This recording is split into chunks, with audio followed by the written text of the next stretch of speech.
Supportive.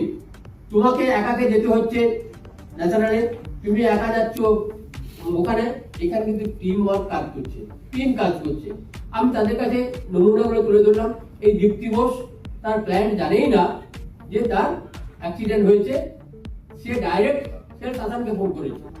Thank you team Assam, মানে sales আসামকে তো আসামই বলতে হবে, কারণ গতকালকেও আমার অজান্তে দেখলাম একটা লোড ডিস্ট্রিবিউট হয়ে গেছে, আমি নিজেও জানি না। আমরা ওভারঅল এখানে যা বুঝতে পারছি, সেলস শাসনের সঙ্গে থাকলেই কিন্তু আমাদের যে এজেন্টগুলো বেরিয়ে যাচ্ছে না, কিছুটা হলো থাকলে থাকতে পারে। Yes or no?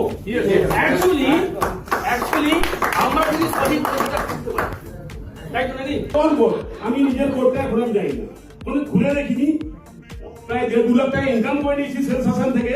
আমি জানি না কবে কি টাকা ঢুকছে। শুধু এই যে গত মাসে শান্তনু মানে 1,60,000 টাকা 4টে নাম্বার দিয়েছে, 1,60,000 প্রিমিয়াম তুলে দিয়েছে, কমিশন আমার অ্যাকাউন্টে ঢুকেছে।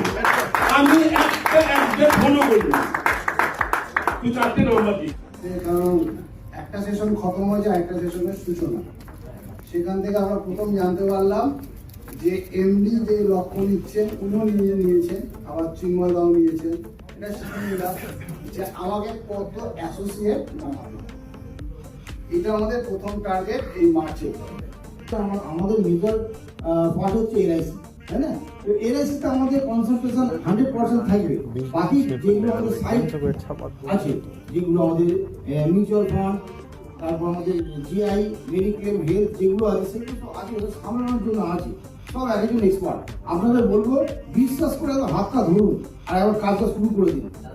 আমাদের হাতে এমন কিছু আছে যে আমরা কিছু নেই বলতে পারবো না। সঙ্গে সঙ্গে অমিতজিকে ফোন, আমার কোনো কাজ নেই। উনি ফোন করলেন, উনি কথা বললেন, উনি চেক নিয়ে এলেন, উনি সব করলো, ওটা 5,000-6,000 টাকা মাঝে অনির্বাণ দে, ওর বাড়িতে ওনার অফিসে গিয়ে অমিতজি 5টা ইউলিপ বোধহয় জানুয়ারি মাসে তুলে নিয়ে চলে হয়েছে। কোনো চিন্তা নেই, নিশ্চিন্তে কাজ করে।